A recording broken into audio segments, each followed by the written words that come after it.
네, 여러분들이 굉장히 사랑해 주시는 바람에 구독자가 10만 구독자가 넘었습니다. 앞으로도 계속 제가 열심히 노력을 해서 좀 더 좋은 정보를 계속해서 전해드리도록 노력하도록 하겠습니다. 그러기 위해서는 여러분 뭐가 필수인지 아시죠? 구독, 좋아요. 구독, 좋아요. 네, 고맙습니다.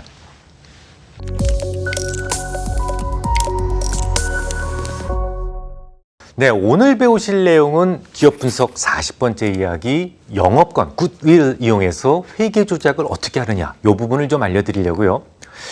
기업 회계에서 조작이 가장 빈번하게 일어나는 것 중에 하나가 바로 영업권입니다. 참으로 여러 가지 형태의 조작이 있을 수 있는 부분이니까 오늘은 좀 자세히 살펴보드릴 생각인데요.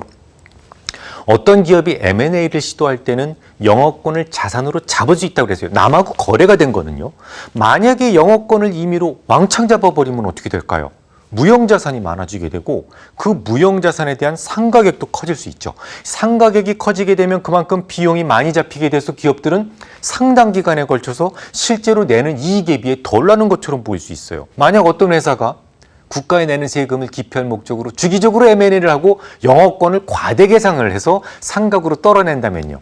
세금 없이 사업을 할 수도 있다는 말이 되겠죠. 그래서 법이 바뀌었습니다.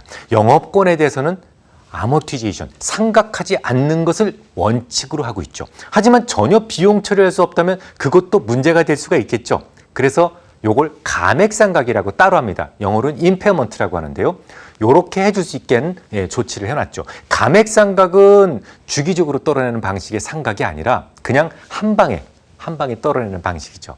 물론 미국의 회사들은 M&A를 하게 되면 영업권은 거의 상각하지 않아요. 그냥 두는 편인데 이유는 손실 처리로 떨어내는 순간 CEO의 실적이 낮아져 보이겠죠. 이익이 작아져 보이니까. 근데 미국은 우리나라하고 다르게 전문 경영인 체제이기 때문에 무조건 이익이라는 것은 점점 커지고 있다는 소리를 들어야 나의 연봉이 올라갑니다. 그래서 중간에 설령 CEO가 바뀌게 돼도 이 영업권만큼은 그냥 거의 건드리지 않고 가져가는 것이 일반적이죠.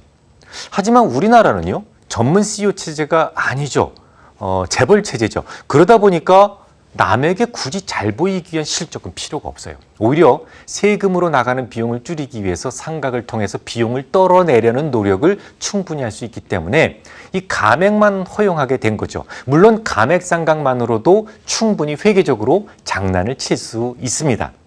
좀 더 자세하게 설명을 해드리죠. 어떤 회사를 인수하면서 5억을 주기로 했다고 해보죠. 그 중에서 실질적으로는 5천만 원 정도가 영업권이었는데 이걸 1억으로 올려잡는 경우 정말 자주 볼 수 있는 비리 중에 하나입니다. 영업권에 대한 계산은 누구라도 정확하게 할 수가 없어요. 세무사도 안 됩니다. 그래서 조금 부풀려서 쓴다고 하더라도 누가 뭘 할 사람이 없어요. 게다가 영업권을 상각해서 손실이 나게 되면 이건 영업의 비용으로 치는 게 아니에요. 영업 비용으로 치지 않습니다. 영업 외 비용으로 치죠. 그러니까 비용이 발생을 했어도 그 회사가 영업을 잘못해서 생긴 비용은 아니다라는 면죄부를 받을 수 있단 말이죠.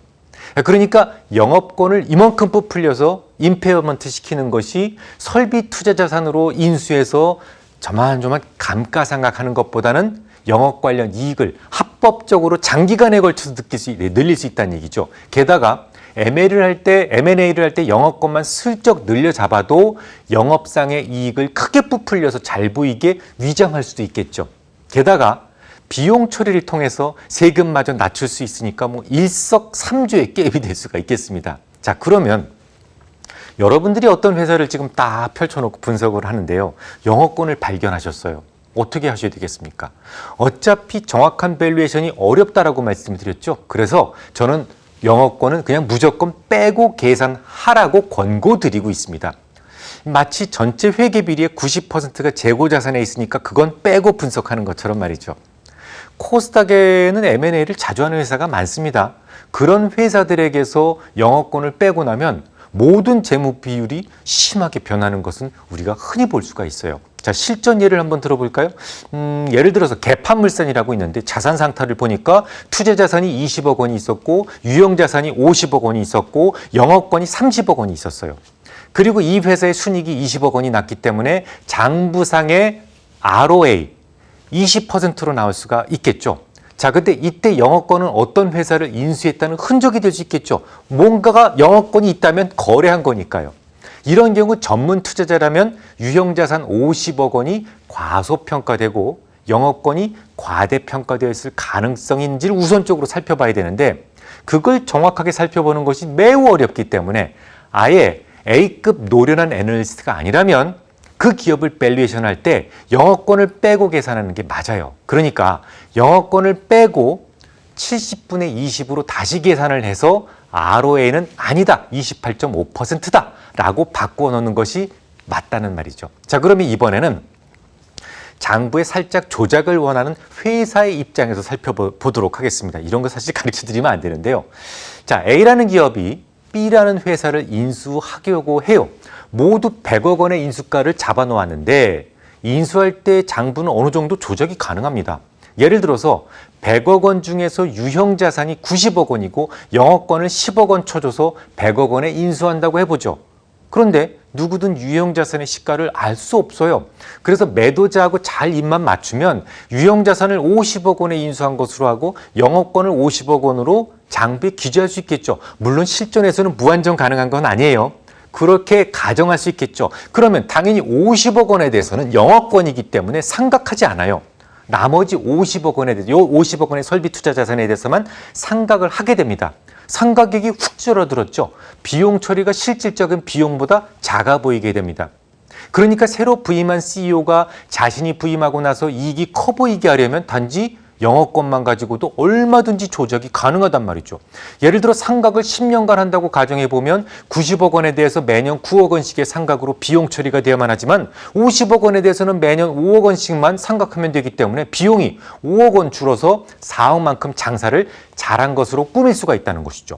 실제로 미국에서는 조금 시장이 좋아지기 시작하면 M&A가 많아지죠. 이때 거의 대부분의 기업들이 영업권을 많이 부풀려 놓는 것을 볼 수 있는데 이런 경우에 이익을 장기간에 걸쳐 부풀릴 수가 있어요. 물론 어느 해가 되었던 이익이 너무 커서 세금이 너무 많이 나올 것 같다면 영업권을 한 방에 임페어먼트 시켜서 손실로 잡고 이익을 줄일 수도 있어요. 이때 생기는 손실은 영업적 손실이 아니기 때문에 어쨌거나 설비 투자에 대한 상각 손실보다는 영업이익을 크게 하는 효과도 있죠. 마치 화투판의 국진 10끝처럼 쌍피로도 10끝으로도 쓸 수 있는 것이 바로 영업권이란 말이죠. 그런 거 어떻게 다 알고 계산하는고요. 그래서 투자자 입장에서는, 일반 투자자 입장에서는 영업권이 장부상에 잡혀 있는 것을 발견하셨다면 무조건 전체 자산에서 그 영업권만큼 빼고 장부 가치를 새롭게 계산하는 것이 좋다라고 말씀을 드린 거예요.